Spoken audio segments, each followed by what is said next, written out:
Okay, good afternoon. I call the meeting to order. Is the next witness ready? Okay. Could the witness please proceed to the witness bench?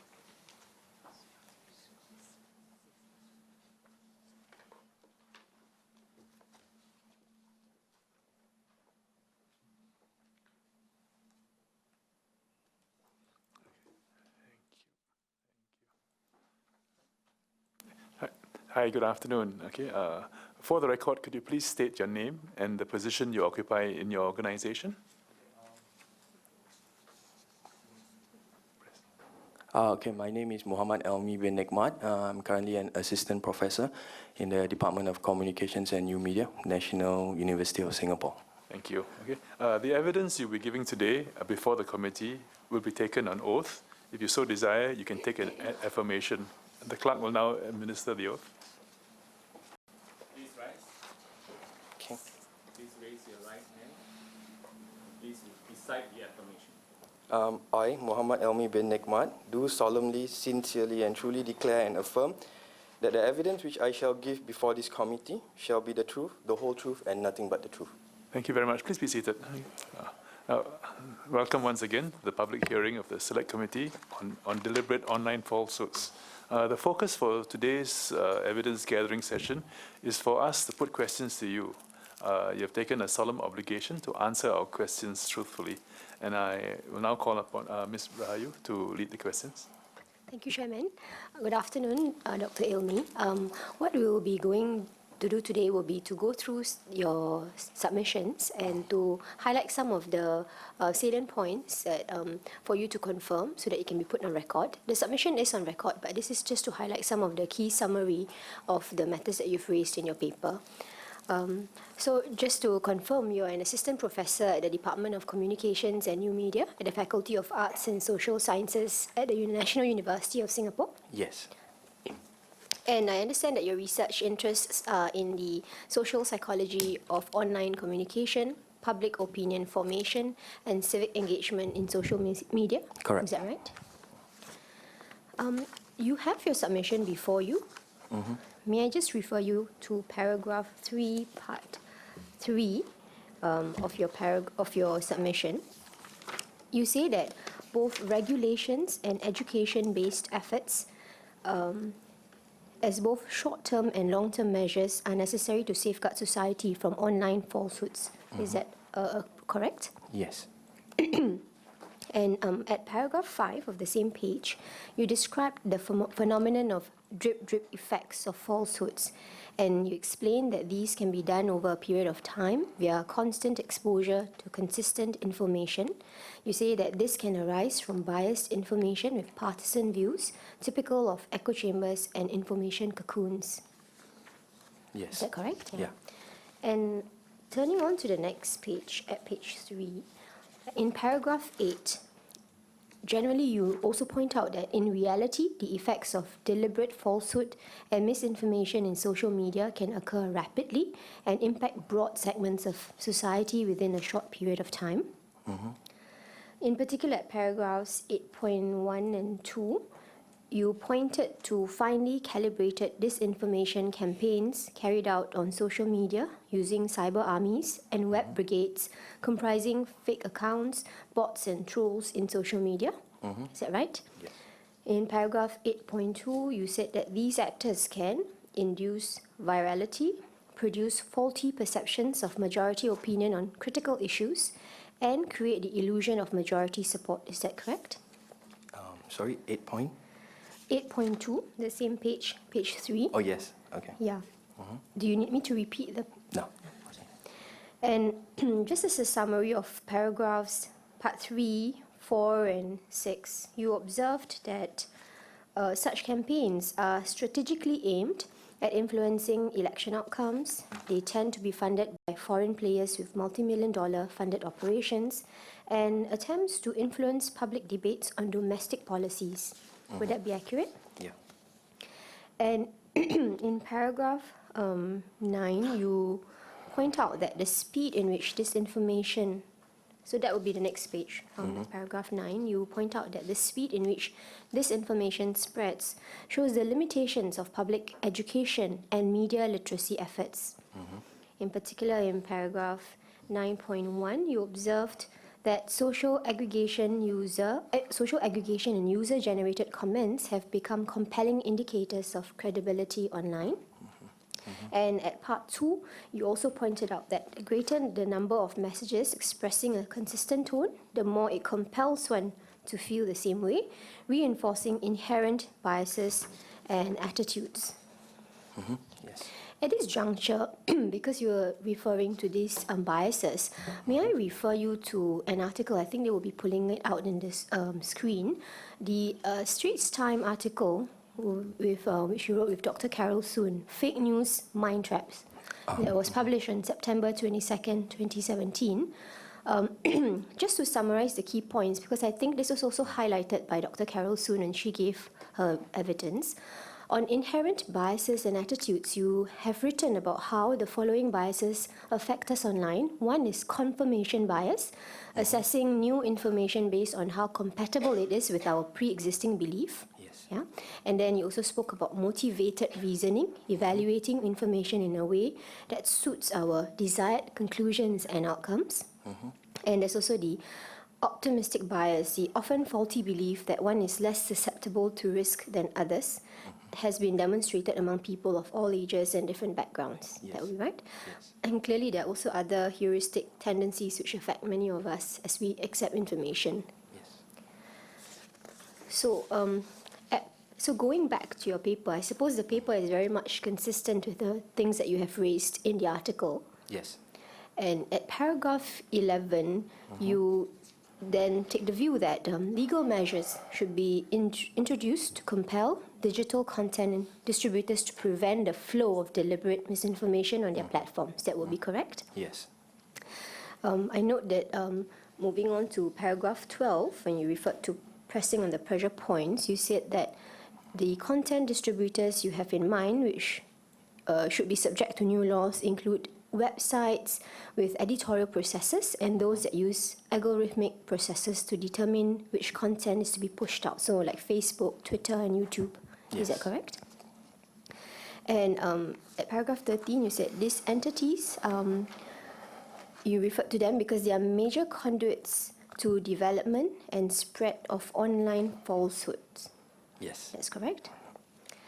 In particular, at paragraph 13.1 at page 5, you had highlighted a report which showed trolls farms by the Internet Research Agency linked to a foreign country that began with a few dozen people and managed to reach 150 million people through Facebook and Instagram. Yeah, based on the news That would be report. accurate. And at part 2, you also highlighted a 9-country study by the Oxford Internet Institute which pinned responsibility on Facebook and Twitter's algorithm for the spread of manipulated information in social media. Yes, largely. You argue at paragraph 14 that it is important to make such content distributors accountable, to send a clear signal to them that stopping online falsehoods from reaching others is also their responsibility. Moving on to your segment of securing our social fabric, at paragraph 15, you point out that deliberate online falsehoods can harm Singapore's multiracial society, right? And at paragraph 16, you say that just because no racial conflicts have occurred, we should not be blind to the potential of falsehoods stoking ethnic and religious tensions amongst Singaporeans. Would that be correct? Yes. At paragraph 16, part 1, you highlighted how misinformation can spark racial tensions and distrust disproportionately.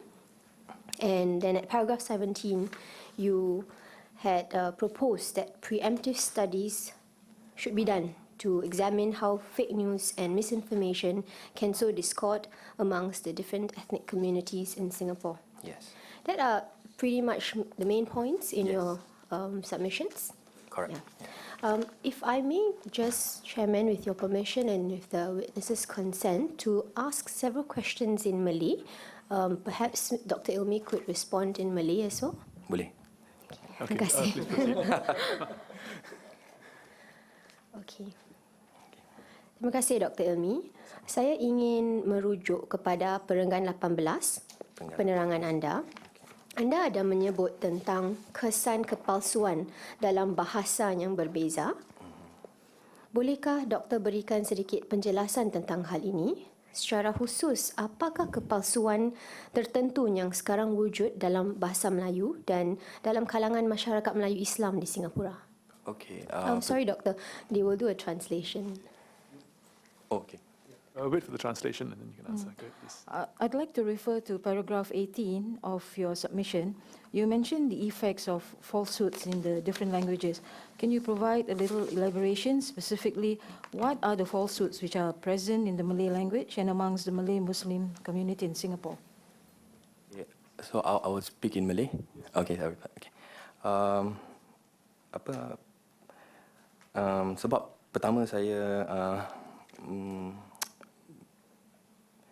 okay, let me see. Okay. Ada beberapa sebab lah kenapa pada pendapat saya bahasa lebih penting kita, kerana banyak perbahasan tentang maklumat palsu berada dalam bahasa Inggeris. Contoh-contohnya pun di dalam bahasa Inggeris. So pada pendapat saya kita harus melihat dalam bahawa maklumat palsu juga wujud dalam beberapa bahasa yang lain seperti bahasa Melayu, bahasa dialek, bahasa Tamil dan sepertinya. Okay, translator, you want to go ahead, please. I feel there are a few reasons, and because I find that a lot of these debates are conducted in English, so it's important that, and then there's a lot of misinformation that is also it was also discussed in English. Therefore, we should not put aside the fact that there are other languages like Malay and dialects and all with such misinformation as well. Let's proceed. Jadi untuk menjawab soalan anda, saya ada tepat pada dua pendapat saya, ialah kaum warga tua pada pendapat saya kan lebih selesa berbual dalam bahasa ibunda atau bahasa Melayu. Jadi seperti umpama ibu bapa saya atau pakcik-makcik saya lebih selesa berbual dalam bahasa Melayu. Jadi kalau mereka menular ke maklumat palsu dalam bahasa Melayu, mereka sering melakukannya di dalam media sosial yang tertutup atau relatively close social media platform seperti WhatsApp. Yeah, okay, hold on, translator. Okay. Okay, the first part of my answer would be the older people, for example, my parents, my aunties and uncles, they are more comfortable in the mother tongue, in the Malay language. So if they were to spread virals and all that, it will be done in a close media platform like the WhatsApp chat groups. Okay. Let's proceed. Jadi sebagai contoh, satu contoh yang saya boleh fikirkan sekarang adalah tentang berita mengenai kasut bata yang ada mempunyai cap Allah di belakang tapak kakinya. Satu yang membimbangkan ialah berita palsu ini datangnya dari Malaysia. Jadi di bulan April 2017, kalau tidak saya kalau sebagaimana saya boleh ingat, dia bermula dari seorang pengetua sekolah di Malaysia. Jadi berita palsu ini menyebar dari Malaysia ke Singapura sehingga laporan berita Straits Times, berita lokal melaporkannya, menyebabkan banyak kerugian besar kepada batal. Jadi my point is ialah. Could you hold on for a while? Let the translator. So an example I can cite is there's this news about Bata shoes, which has the logo of the name of Allah written on the sole. And this news actually came from Malaysia, and it's around April 2017. And it actually originated from a principal in a school in Malaysia, and now it has spread to Singapore. And in fact, it was reported in the Straits Times, and this has caused great loss to Bata, a lot of loss. Itulah satu example atau contoh lah yang saya boleh dapat. Pendek kata, kalau dalam bahasa kan, kita boleh mendapati bahawa influence-nya atau pengaruhnya boleh datang daripada negeri jiran kami yang yang bahasa Melayu atau bahasa Indonesia mereka lebih difahami oleh masyarakat Melayu. Jadi dia punya influence datang daripada luar negeri lah. Jadi itu salah satu. Kedua, okay. Go ahead. First example. So, in short, because if it's in the mother tongue, we find that the influence is, it can come from our neighboring countries, like Malaysia and Indonesia, where their language is more understandable, and then it's also a greater influence from there. Okay. Kedua ialah pada saya bahasa lebih rapat melambangi agama. Jadi kalau unsur-unsur maklumat palsu yang berbau agama atau perkauman lebih disenangi jikalau ia di dalam bahasa Melayu atau di dalam bahasa Arab atau bahasa asal ususnya lah. Jadi pendapat saya kita harus lebih memahami tentang unsur-unsur bahasa dalam peranan bahasa dalam maklumat yang tidak maklumat palsu. Secondly, because the language is always almost closely linked to religion, so it is people are more comfortable with it, and because of that, the role of language is also very influential in such falsehood dissemination. Jadi kalau mungkin saya boleh beri kesimpulan sedikit, kerisauannya adalah kerana bahasa itu boleh menjurus kepada golongan yang tertentu, mungkin golongan tua, dan bahasa itu juga terkait dengan isu sensitif seperti agama, dan ini juga merisaukan. Benar? Benar, ya. So I can conclude that it's more inclined towards people of a certain groups, like the old age, and then that they are more they are more sensitive to these issues. Is that what you said just now? Sorry. Saya ulang dalam bahasa Melayu. Maybe I just conclude in English. Basically, it's the fear is the fact that the language can be targeted to certain specific groups, and in particular with the Malay community. It ties in with our religion, and so there is a great danger here, and you agreed. May I add something? That in English, that this language, the role of language does not only apply to the Malay community per se. I would say that there are dialects in Chinese or even in other languages that will be more or less affected, or certain groups in the community will be more or less affected by language. For example, when you set up closed groups on private messages, when you pass these messages, you tend to pass messages that are more relatable, more closely relevant to a particular group. And to build that relevance or to build that relatability, you might want to pass it in a certain language to amplify the identity or the shared identity in the group. So that's one reason why language, I feel, should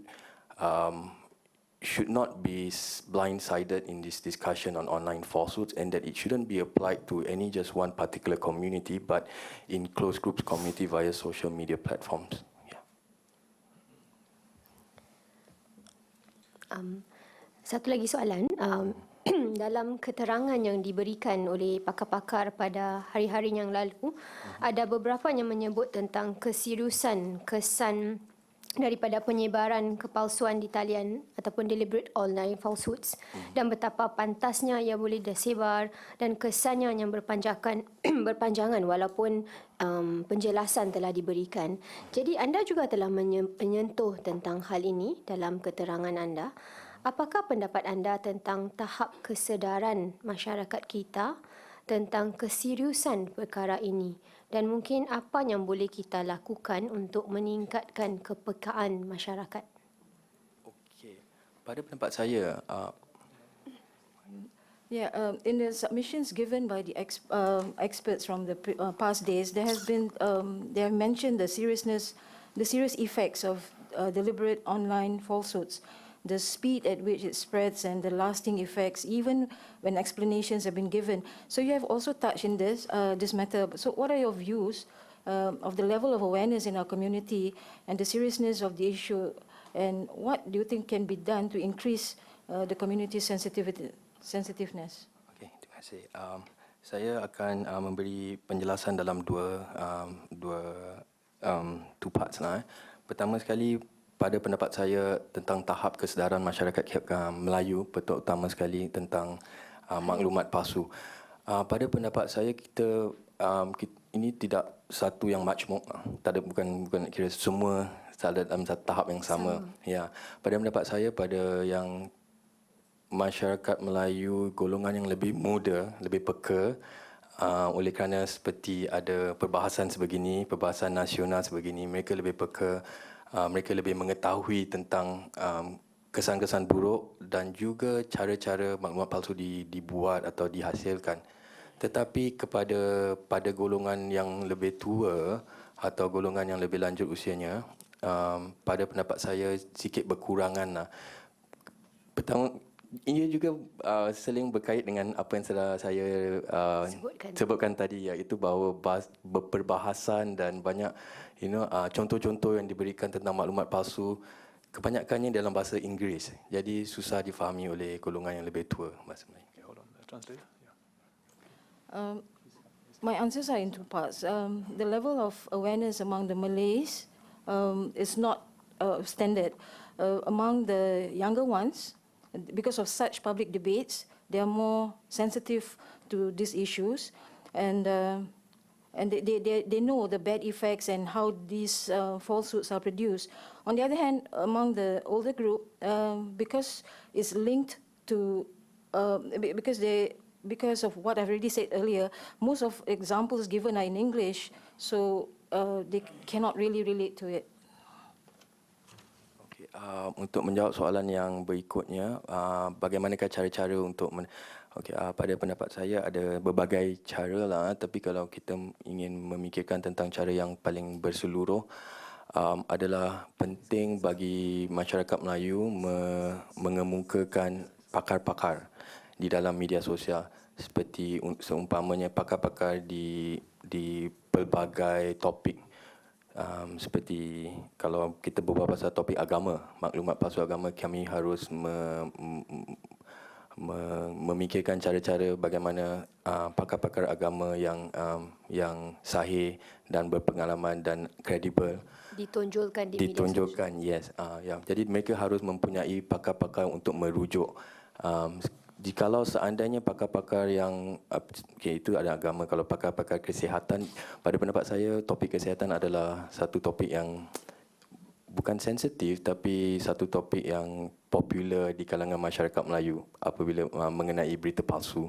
Mereka terutama sekali golongan yang tua, mereka gemar pada pendapat saya menularkan berita-berita yang palsu atau maklumat yang tidak dapat disahihkan tentang kesihatan atau kebaikan hidup. Jadi kita mesti ada pakar-pakar Melayu yang fasih, yang boleh menangani dan engage atau golongan Melayu di media sosial. Okay, please carry on. I think there are several methods to approach the issue, and one of it is it's important for the Malays to bring forward experts in the media, socials. For example, if you need experts in religion, then you have to bring forward religious figures so that we have credible references. And another issue which is not so sensitive but popular issues among the older generation is about health, and it's important that falsehoods about health are clarified by the experts. Yes. Okay. Ms. Sun? Thank you, Professor. Just have a few questions. You mentioned about the role of language and that it does not apply only to the Malay community. Then you mentioned about that is also applicable, say, for the Chinese language or dialects relating to the Chinese.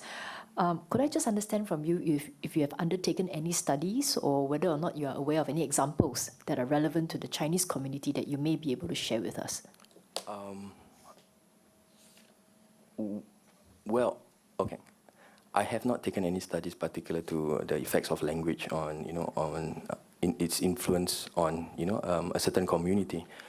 But in my own personal experiences, for instance, I have certain WhatsApp groups that are, that is made up of largely people of different races. So if I've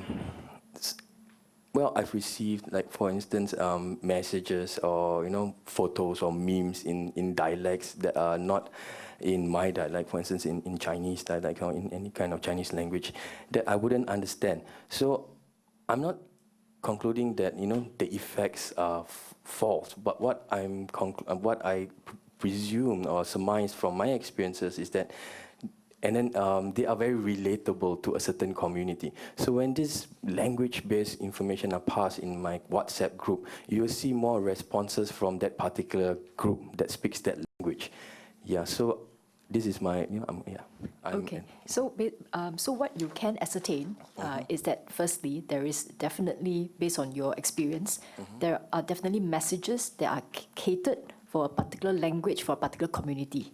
Yes. And that's number one. And number two, from the responses that you see to those examples, you can see that because of the use of a particular language for a particular community, that they are more relatable for that community. Correct. Yes, you'll be able to, for instance, gather the nuances in that particular message that you wouldn't otherwise get if you were to say it in English, for instance. Okay. And would you agree that what you said about perhaps the use of mother tongue for the Malay community could be also likewise applicable for the Chinese community, in the sense that seniors in the Chinese community who perhaps may be more familiar with the Chinese language would also find that messages in the Chinese language could be more, how shall I put it, that they could be more familiar with it, that they could find it more relatable as well. Would you agree to that? Yeah, of course. For instance, I'm not an expert in this, and I can't pretend to be an expert in this, but some diseases or some health diseases have different words or different meanings in Chinese, in Malays, and so forth. So I guess that's one way that if you share the same language, it might be more relatable, and Yes, I think you highlighted an important point, which is that for seniors, I think health concerns is universal. Yes. So the language is just a means to achieve the ends, which is to pass a message along about health, which may or may not be true, but it becomes very relatable for that community who uses that language. Yes. Okay, and also separately in paragraph 17, could I trouble the clerks to pull up the paragraph?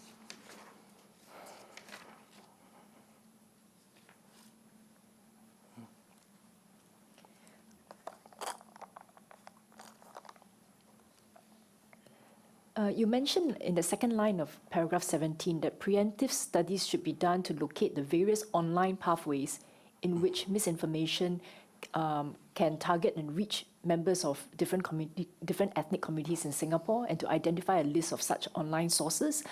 Could I just check with you, after such a study is done, who do you think would be best placed, after you've identified these online sources, as well as the pathways that they undertake? Would you suggest that there be an agency or a community group of some sorts to actually act on this, especially if these online pathways are being used to transmit fake online news? Okay, I think a suitable group or board to MCCY would be a good ministry to look at this. In the sense, well, the idea behind locating the online pathways is to bring forward, to identify the role of research. So once it's about interdisciplinary research and about digital humanities and understanding how it gets to the different communities. So by a good ministry, to answer your question directly, would be the Ministry of Community, MCCY, the Ministry of Community. Yes, because I would assume that after you undertake a study of such a nature, that if you find that there are indeed certain pathways, online pathways that are being used to transmit certain messages that may not be healthy for a community, that there should be action undertaken. Yeah. And I guess the next step from that study would be to discuss what agency or organization would be best placed Yes. to act on that. Yes, it really depends. So, for instance, I'm currently carrying out a project right now to identify, for instance, the web ecology of the religious authorities in social media. So, who are the main religious authorities? What are their main nodes? How do they have links? Beginning from social media to other foreign countries. But we are not focused, or at least this project is not focused on deliberate or any kind of malicious intent. It's just a research on, how do we map out these different pathways and how these religious leaders connect to different individuals that have accounts in Singapore, for instance. Back to the question, if you were to focus on, for instance, misinformation per se, then I guess, considering the potential outcomes or mal effects that may come from such information, I think beyond MCCY, we can have regulatory bodies to look at this information or the different patterns that we can observe. Yeah. Thank you very much, Professor. Mr. Pritam Singh? Thank you, Chairman. Dr. Elmie, thank you so much for your submission and your evidence this afternoon. I just like to focus on your recommendations and specifically recommendation number 4, for which I just seek some clarification. If we can just have that up on the screen. So recommendation 4 states content distributors, and by content distributors, I suppose you mean Facebook and Twitter, and correct me if I'm wrong. Largely. Okay. Those content distributors that uses algorithmic kind of processes too. Thank you. So content distributors should be held accountable for failure to stop methods of information distribution, example, bots, spam. And this is the part where I'm not so clear, rather than content. So are you suggesting that the content distributors only go after the more nefarious sort of players in the online space, such as those who deal with bots and fake accounts and so forth? But when it comes to content, the approach should be different. Please correct my reading if it's wrong. Yeah, I think it's largely what I had in mind. But just to clarify, the reason why I have that recommendation specifically is to actually highlight the point that the content distributor's role as a conduit, and to also strike a balance between striking down on content producer and content disseminator or content disseminator. So most of my recommendations are actually targeted at content distributor or disseminator without actually touching on content producer. So, well, I do not make any recommendations on how best we can actually tackle or stop or penalize content producers. My concern to clarify that point is largely to target, for instance, these content distributors for the lack of clarity or transparency or effort in terms of their self-regulation to stop this content from plying their platforms. Okay, let me just follow up with that explanation. So you would want to go after the content distributors, not just in the event that they host accounts which have bots and so forth, but also for the content that they are transmitting. Okay. So it could be, maybe an example would be helpful. So let's say there is a very obvious deliberate online falsehood of a very nefarious quality, something that seeks to divide a community in Singapore. And obviously most reasonable people would agree that that's not acceptable. And in your recommendation, you would say the content distributor, i.e. Facebook, should be forced to take down that content. Is that what you have in mind? Well, I think that's a good point also that you raised, that these content distributors should be forced to take down a certain content if it's nefarious. I'm not saying that they shouldn't be asked or forced to take down the content, but my focus is actually to more on they should be asked, or they are required to show what efforts have they taken beforehand about this particular content what are the kind of shortcomings, what are the kind of efforts that that they have not, or that they could have taken, but they did not, they might not have taken, for this particular content. Of course, a stopgap is important, but I wouldn't, in my recommendations, I don't go as far as actually stopping this content, but instead on how the content distributors or the actions that they have already taken or did not take in terms of stopping this content. And this is in relation to my other recommendations, which is largely about them building transparency on their ways in which they build or they tackle this content. I think that's one way for them to be forthcoming, to show proof in that sense on how they are diligently stopping online or falsehoods from reaching or from applying their platforms. Yeah, so that's my aim. Thank you. I'm clearer on recommendation 4 now. Thank you. Mr. Ayu? Sorry, you covered already. Oh, okay. Ms. Sun. Yeah, so just to be absolutely clear about your answer just now, you're saying that the onus of responsibility is on the platform company, right? Meaning that you're saying that they should demonstrate how they have gone about ensuring that the information that they post online is actually real, genuine and true, rather than currently the situation which is that the onus of responsibility lies on the public, for instance. When we see fake news, to actually go up to them and say and prove that it is fake. You're saying that the onus of responsibility should be on the platform owners. Yeah, yeah. That's what you mean. Okay, yes. Thank you very much. Okay. Ms. Chia. Thank you, Prof. So I just wanted to clarify this point. I think I find your recommendations on the accountability interesting. And I also just wanted to clarify that at certain points in time, we may need to also calibrate our approach towards the platform companies. Obviously, we don't want to have a situation where we limit or we cramp the freedom of speech by cramping the platforms unnecessarily. So your recommendation in that sense is interesting because it holds them accountable to address the issues of bots and removing fake accounts and so on. But I think on the issue of content, also, am I correct to understand that actually you recognize that at some point in time we also have to draw a distinction whereas we may not hold them directly responsible for the actual content, but that there is still a responsibility to take action on that content at some point in time, depending on how we define the degree of severity or impact.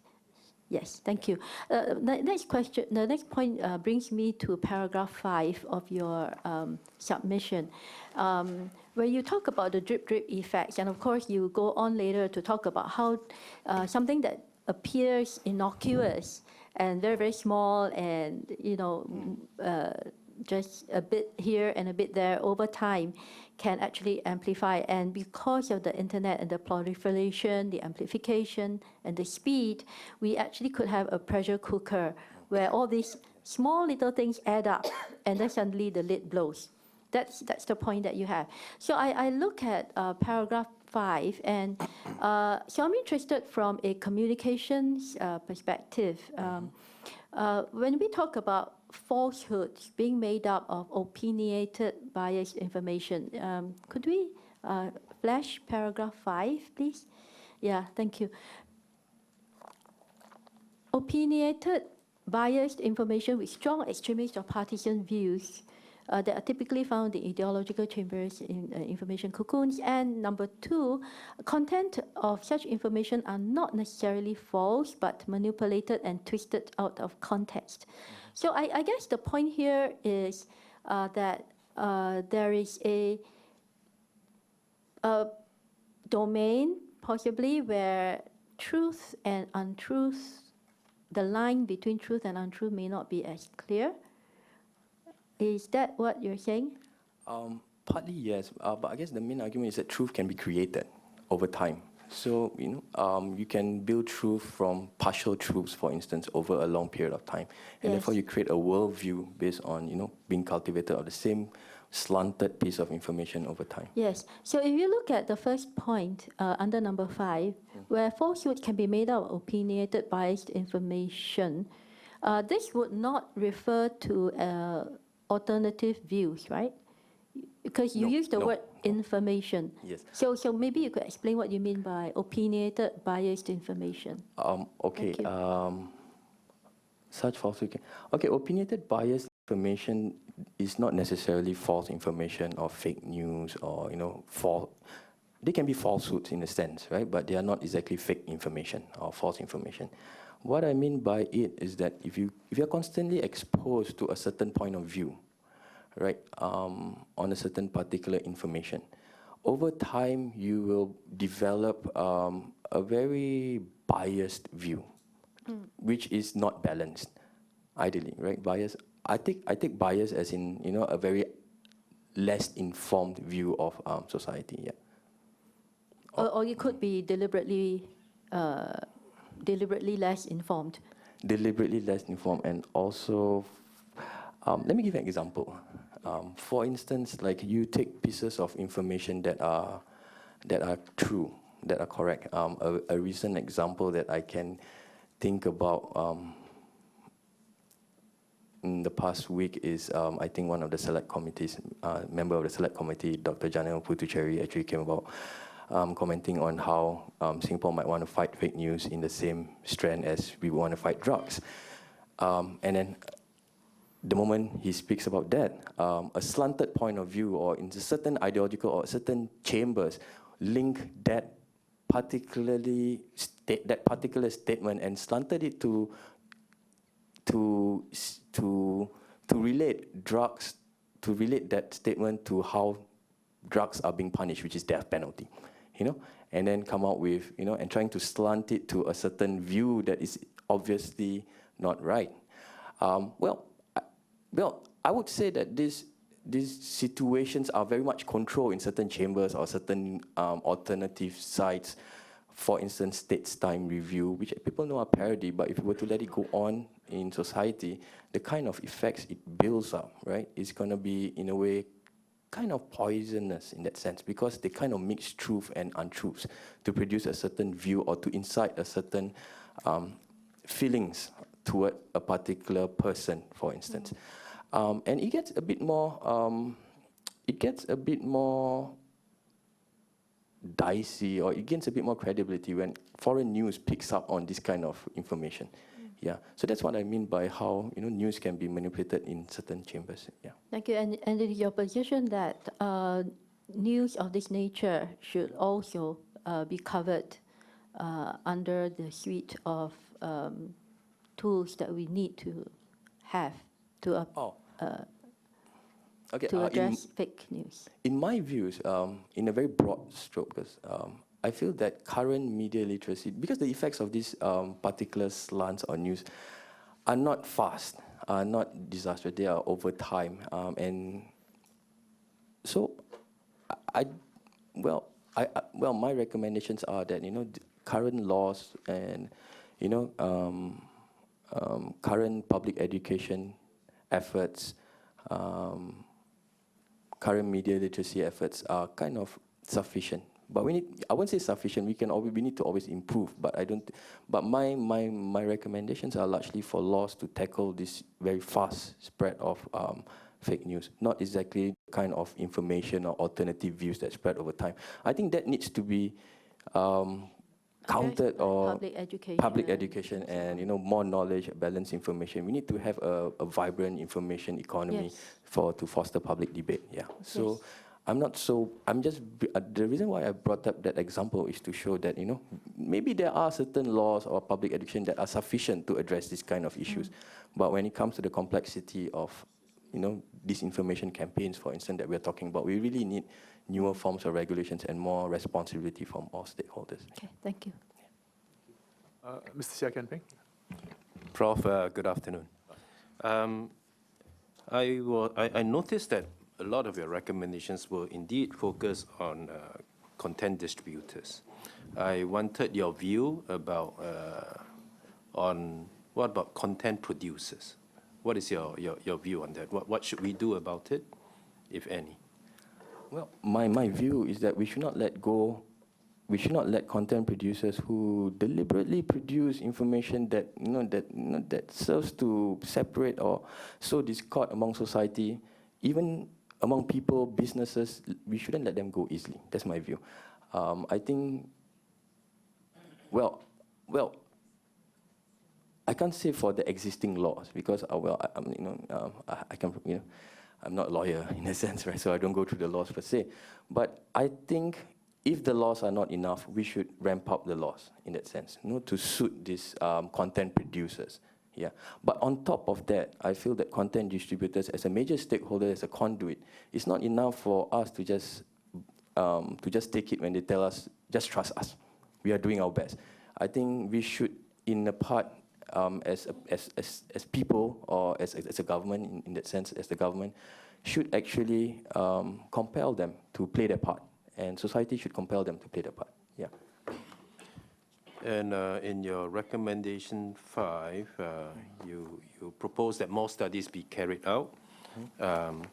So beyond studies being carried out, I guess one of the things that we've heard in the last few days is that while understanding is important, and knowing how these are real serious issues and with real consequences, my question is, beyond understanding, it's important that in every in every community that these messages are known and understood by all. From your point of view, where do you see this understanding and this awareness in Singapore now? Okay. Do we take it seriously? Are there, so beyond undertaking studies to understand this issue, what next? What else? Okay. I'm sorry if I let me see whether I get what your question is. That based on the studies, if you were to do studies, and what can we gain from these studies? No, so beyond doing the studies, I guess one of the things that you have said and others have said is that it needs to be widely communicated to the rest of the population. I wanted your view on where do you see the current state of affairs in terms of understanding of the seriousness of this issue by the general population. Oh, okay. Well, on the one hand, personally, I feel that these kind of national debates are important in raising awareness of certain issues. But it falls short in terms of targeting or highlighting how it pertains to certain communities in Singapore. Because the kind of issues are being talked about broadly in terms of whether it be in politics or business or public policies. But even when we talk about racial, this kind of information or this kind of the seriousness of the issue having the potential to sow discord or to raise Islamophobia, for instance. But I think personally there is still a lack of how communities at the ground can see how it relates to them, especially in Singapore, particularly because there have not been any really, and I hope not, racial conflicts actually arising from this fake news. So before it happens, I think that's where this awareness of the seriousness of the issue has to be communicated more clearly, in more of a very grounds touch. It needs to, and therefore my proposal for a more language kind of strategies or messages on the seriousness of these issues. Yeah. So indeed, you agree that there's a lot more work that we need to do on that front. Of course, obviously, yeah. Thank you. Okay, as there are no further questions, I would like to thank you, Prof. Elmie, for taking your time and sharing your views with us. We appreciate that very much. We'll send you a transcript of what transpired today, and if there are any corrections that we made, please correct them and send it back to us. Okay, and once again, thank you very much. Thank you. Thank you.